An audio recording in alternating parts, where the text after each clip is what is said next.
first things first, all right? Knowing your numbers is a basic part of being a competent CEO.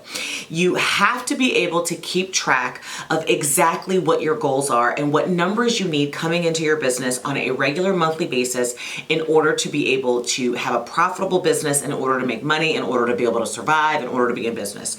So for instance, I know that in order for my business to be able to make a profit, to be able to support all of our expenses, to be able to support my team, to be able to pay myself what we deserve, what I deserve, what my team deserves, I know that my business needs to produce around $102,000 per month. Okay, I know that. I know that that's our number. That is a goal number for me. That is a, hey, if we hit this number, everybody's getting paid great. We're able to kind of have some luxuries. I'm able to breathe easy. I'm able to also have a sizable profit to be able to invest back in the business the following year. I'm able to expand. I'm able to create goals around that. My budget's going to look good. I know that I need that number. All right. I also know that if I'm going to hit that number, then I need to have a certain amount of income in all of the products and services that I offer in order to be able to do that. So I know that I've got to sell a certain number of VIP days. I've got to be able to sell a certain number of long-term, large consulting contracts. I know that I have to be able to sell a certain number of online courses or digital products and services. I know that I need to have a certain amount of affiliate income and YouTube income and all of those things that bring revenue into my organization. And so because I've got that overall organizational number, I can break it down and say, I will hit that number if I do this in VIP days, this in digital courses, this in digital products, this in long-term consulting contracts, this if I expand and add a new service or offering. So I know all of those numbers, and you need to know your numbers too. So it ultimately, I can figure out, okay, this is exactly what I need to sell each month in order to hit that $102,000 a month number. And I need to break down for you exactly how I come up with that number. And so I need you to break down your numbers into two categories, okay? And here they are.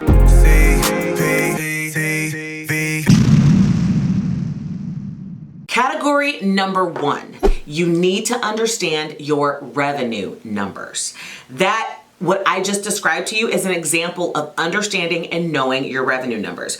This is knowing exactly how much money that you need every single month coming into your business in order to be able to make it profitable, in order for the business to work.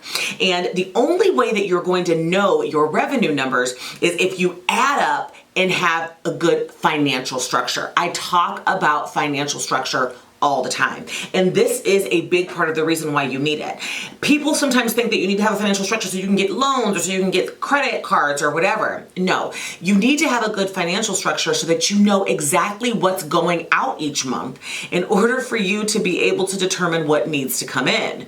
And that means that you've got to be able to track your expenses. So for you to come up with this number, especially if you are a newer entrepreneur or just starting out or have been around for a little bit and you just don't know this number, this is what I need you to do.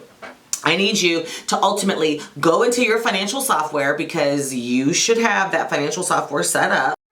Okay. If you don't have it, that's your first step. Set up your financial software, connect it to your business bank account, and actually use that business bank account to spend money and to make money. That is going to give you a very accurate picture of what's going out and what's coming in. But let's just say you don't have that financial structure set up already. Well, what I need you to do is to sit down and really think very clearly, go through whatever it is that you are using to spend money on your business, figure out exactly what your expenses are, okay? I need you to see what your expenses are. If you are brand new and you don't have expenses yet, I need you to do your research and determine what your expenses might be.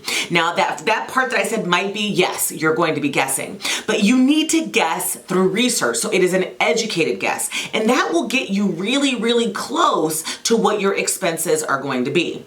It's the same thing that I teach in one of the videos that I did talking about how you can kind of contribute to your business and get your first 10,000 or 15,000 in order to get your business started. The only way that you can come up with how much money you need is to know how much money you need. And that means that you have to have a good idea of your expenses. And so ultimately, your expenses include all the stuff that you need in order for your business to run and to tick. All of your equipment, all of your office supplies, all of your marketing expenses, your own pay, your team's pay, all of the things that go out that cause you to spend money. And once you have a good grip on what your expenses are, you'll have a number, right? So I know how much it costs for me to run my business, okay? With all the expenses that go out. And then I also want to include my own salary in there. And also I add a percentage of profits. That's my target. So for me, I have that monthly expense number that includes my pay, that includes my staff pay. And then for me, I always add an additional 30 to 40% for profit.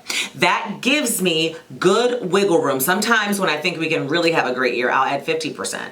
But typically I'm in between that 30 to 40% range that I add on top of that for profit. So let's just say, just for roundabout numbers, that number is 100K. Right? So I know that my expenses are 100K per month. Well, then that means if I'm going to add 30%, that means that I know that we need 130,000, right? 130K in revenue on a monthly basis in order for us to be profitable. And that's in order for us to have a 30% profit. And you can actually have higher percentages if you are a coach or a consultant or a service provider, because your expenses can be lower, especially if you've got great SOPs and automations and stuff like that in place.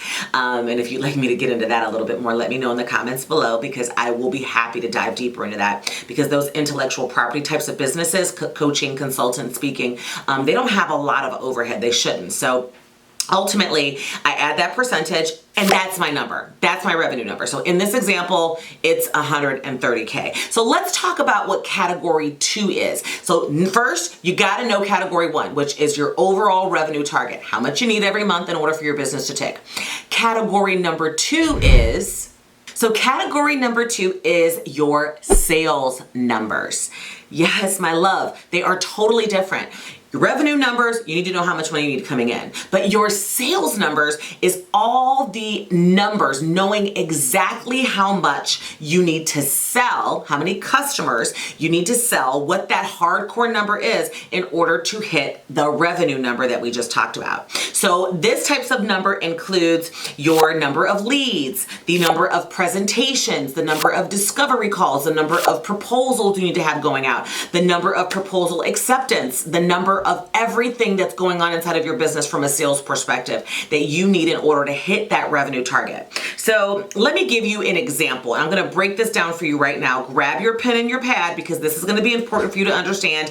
If you're not a numbers person, I'm going to go slow with these numbers to really give you a good idea of how you can calculate these numbers inside of your business. All right? So pay attention. Okay, let's say that you've determined that you need $20,000 a month coming into your business. That's 20K a month. I'm going to use that nice round number. So that means that 20K a month. If you know what your average sale is, so let's just say you've got one product or service that you are selling, or you've got a combination of products and services that you are selling, but those average $2,000. So this is a nice round number. So you need 20K a month coming in, and your average sale is $2,000. Then that means you need to make 10 sales every single month in order to hit the 20K. Right? So, right, here we go. $2,000 or 20,000 divided by $2,000 equals 10 sales. You following along? Great. So we know now that we need to make 10 sales. That means we need 10 new customers, or a combination of existing customers to buy stuff, or retained customers, retention. But no matter what, we need at least 10 new customers or 10 sales during the course of that month. That's great.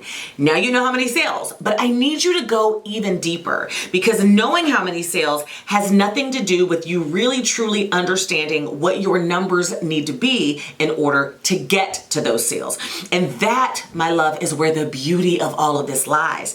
Once you can really surmise and just create a sales game, a numbers game around how much money you need to have coming in every month, then the goal becomes easier. The no's become expected and easier. And that is when you really begin to master this sales game. So that's when they say that sales is a numbers game. It absolutely 100% is, my love. As long as you go a little bit deeper and know exactly what all of these other numbers that I'm getting ready to go over with you mean and how they can help you get to those 10 sales that we're talking about. So this next set of sales numbers have everything to do with your sales process and the conversion rates on each step in that sales process. All right. So you guys have heard me talk about how important it is to map out all of your processes, to create SOPs around your sales process, around your lead generation process, around your onboarding process, around your service process. SOPs are important for a number of reasons. They make your business efficient. They help you to hire your team, but they also help you really determine exactly what your conversion rates are so that you can play the sales numbers game that you need to play in order to stay focused and in order to hit your targets. Your conversion rates have everything to do with your sales steps. So if you have yet to map out what your sales steps are, that's really going to be your first step, my love. You've got to really map out that SOP. If you want my help to do that, then let me know, because that's what I do all day long, especially for my VIPs. Spend a whole day with you creating your custom sales process. You can do that by going to CherylCperez.com/VIP application, and you can apply for that program. It's open from time to time. Sometimes I have a wait list, but definitely check it out and add yourself to the wait list if you want, because you and I can map this entire thing out in your business, and then from that, we'll figure out your KPIs and what your conversion rates need to be. But let me give you an example. If you are a coach, a consultant, a service provider, or a speaker, then you know that the sales process that I have given you in the past is around 5 steps. And the 5 steps that are involved in that is I'm going to touch base on those, but those 5 steps have conversion rates from step to step. So how many people you convert from step 1 into step 2. And if you want to know more about what those 5 steps are, then you are going to want to go ahead and tap into this video right here, last week's video on the steps in the sales process. Check that out, because if you qualify in that category, these are the 5 steps that I recommend, and these are the conversion rates that you're going to need to understand in order to be able to get to that 20K. Because once you have mastered these conversion rates, when you know these numbers, you can truly determine, my love, exactly how many leads you need to have coming into your business on a monthly basis in order to get to that 20K. So this is how you're going to calculate. The magic number is 10 sales per month, right? Here are my 5 steps, and I want you to go back and get the detail in that video. But step number 1 is leads visiting your appointment scheduling page or your landing page. Step number 2 is that you actually have a discovery call or needs assessment call scheduled. Step number 3 is having that needs assessment and sales call conducted.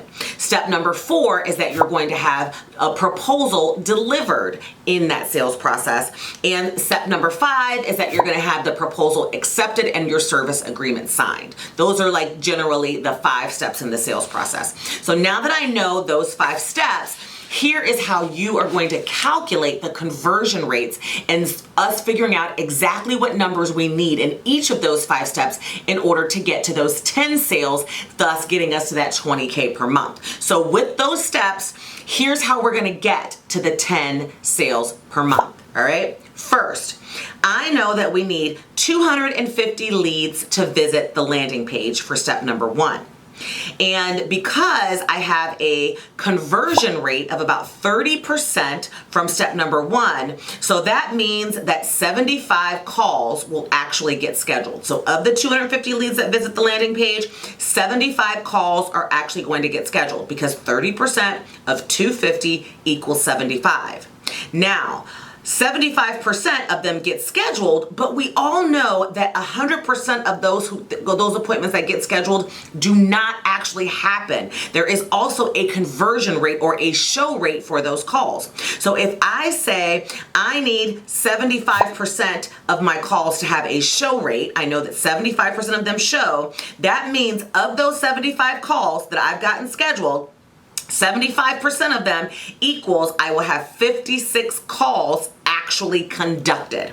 When I get to 56 calls, then I also need to know what percentage of those calls are a yes on the call, right? On a yes for me to actually deliver them a proposal.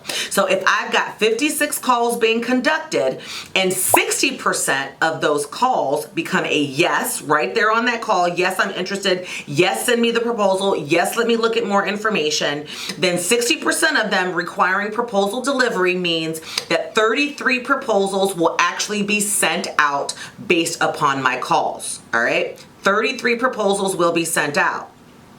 So now I know, all right, I've sent out 33 proposals, but not all of those 33 are going to actually accept the proposal and sign their service agreement. And I don't have a sale until I get to the proposal acceptance and signed service agreement. So with the conversion rate of, let's say, 30%, of those 33, that is when I say, all right, if I can get 30% of those proposals that I've sent out to accept the proposal and to actually sign the service agreement, that will get me to my 10 sales. All right. So 30% of 33 is roughly 9.99. If you run that up, that's going to be your 10 sales. So you understand how knowing what your conversion rates are from each step are going to be important. And you can reverse engineer the example that I just gave you. You can go backwards based upon your own conversion rates. So if you need to get to 10 and you aren't converting your proposals delivery at 30%, and let's just say you're only converting it at 20%, or you're only converting it at 10%, then you can say, well, if I'm only converting 10% and I'm at 10 needing 10, then I've got to have 100 proposals actually delivered. I've got to deliver 100 proposals, and you can kind of go backwards from there. So that is what you need to do in order to figure out what your numbers need to be to get to that 10 sales. And really, if your conversion rates are different, then you have to take the same process that I just walked you through and work your way backward to know exactly how many leads you need to start with on that landing page. And then you can focus your efforts on driving those leads. So you'll know how many leads, how many calls, how many things you have to do in order to get them conducted, how many proposals you have to actually deliver, and that will ultimately trickle down in this funnel, because it really is shaped as a funnel. You got to put this many in there in order for 10 to come out in order for you to get to your sales numbers. And it feels a lot more comfortable because you're also adjusting your expectations, right? I think that when you don't have enough and you don't know your numbers, you begin to expect that every single lead is going to become a sale. It's because you don't have enough. You don't have enough volume. But you don't have enough volume because you don't know how much volume you need. And until you really know these sales numbers, you can't shoot for that volume. So I oftentimes get that question. I will talk to entrepreneurs every single day and they'll say, I need more sales. Cheryl, CP, I need more leads. CP, I need more sales. And then my question is, okay, well, how many more is more? How many more leads do you need? How many more sales do you need? How do you know you don't have enough? What is your number? And 90% of you out there cannot answer that question for me, right? What is that number? More is not something I can help you get. I can't just help you get more.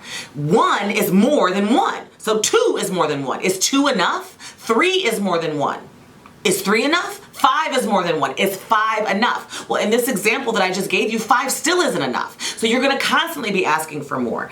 I need you to be able to tell me what that number is. So in the comments below, I want you to tell me how many sales do you need every single month in order for your business to make enough money for you to love it, for you to leave your 9 to 5, for you to be able to grow, for you to be able to pay yourself. What is that number? Put it in the comments below and tell me how you got to that. And if you don't know how to get to it, put it in the comments below and I will help you reverse engineer that, all right? Put it in the comments below. So that is when your sales, my love, becomes that numbers game. Then all you're trying to do is hit those numbers. You're not affected by the fact that not 100% of the proposals that you sent out are going to be accepted. It's okay because you already know that only 30% will. That's okay. So you're expecting 70% no's. So the no's don't impact your psyche the same way if you have no idea what your numbers actually are. Honestly, once I mastered understanding and knowing all of my numbers, not just organizationally, meaning revenue wise, but also each of the conversion rates that I needed to hit inside of my sales processes, it changed the game. Sales became fun. They became kind of a challenge. It's like kind of scoring a touchdown in a football game. My mindset wasn't devastated from every sale that I lost, because I knew that, hey, if I got to get to 10, then that just means I got to make sure I'm running 30, and I can't be pissed off at not getting to 10 until I get to at least that 30 number. So if I only have 1 or 2, I can't expect to do much with 1 or 2. And it really puts things in perspective for you. All right. So know your numbers, track them, get on board, understand this, take the time to figure this out in your business, my love, and you will begin to see the true benefits of selling and reaching those goals and hitting those numbers and paying yourself that money and ultimately achieving that level of entrepreneurial freedom that you so deserve and desire. And until next time, my loves, I will see you soon. Talk to you then. Bye-bye. Mwah!